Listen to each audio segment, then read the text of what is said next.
Hello and welcome to a new video from Burnley, and in this video we're going to look at a route of an old tramway that linked a colliery to the railway. This is the hamlet of Wart Mill in the Cliviger area, and we've got Union Pit in the foreground with Railway Pit in the background next to Cliviger Mill.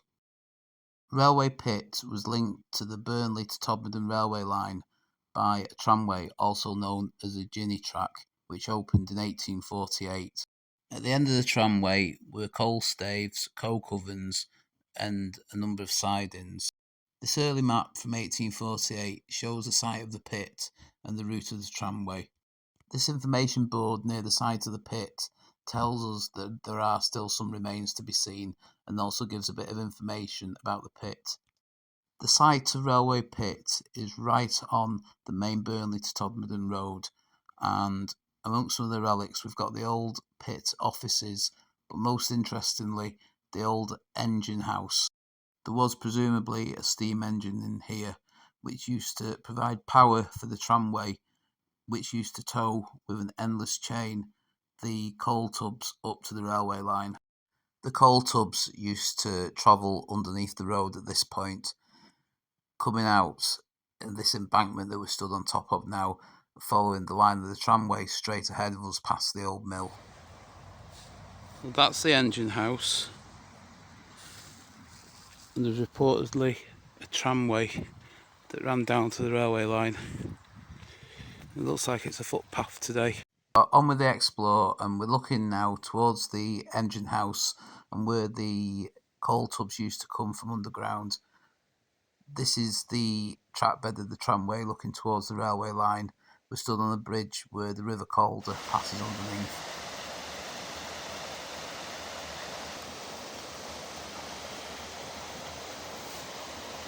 There are signs of ballast as we follow the route of the tramway.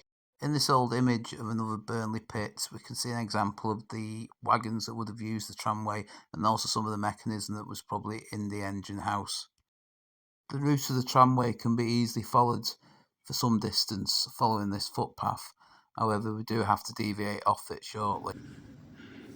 So the tramway appears to follow the line of these trees ahead of us, and then I've got some remains here, so I don't know if the tramway was at the bottom of this wall or on the top of it.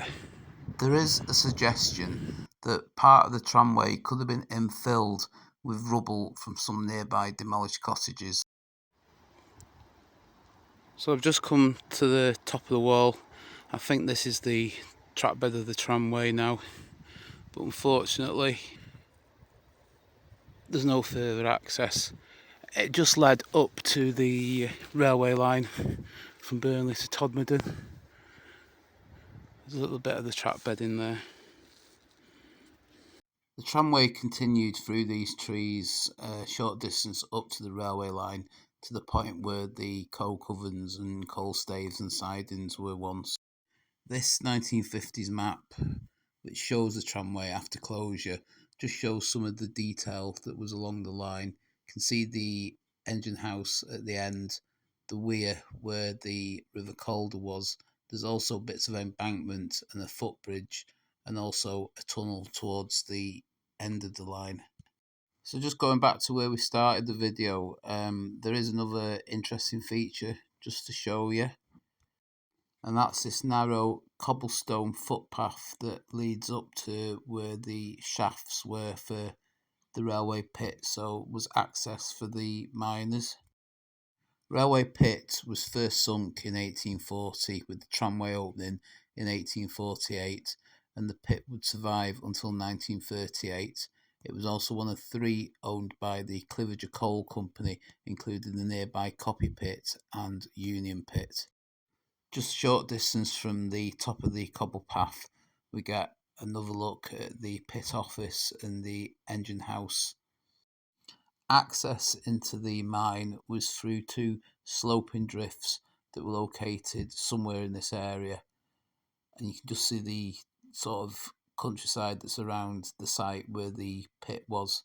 So I hope you've enjoyed the video. If you have, please give it a like and subscribe to the channel. Thanks for watching, and I'll see you in the next video.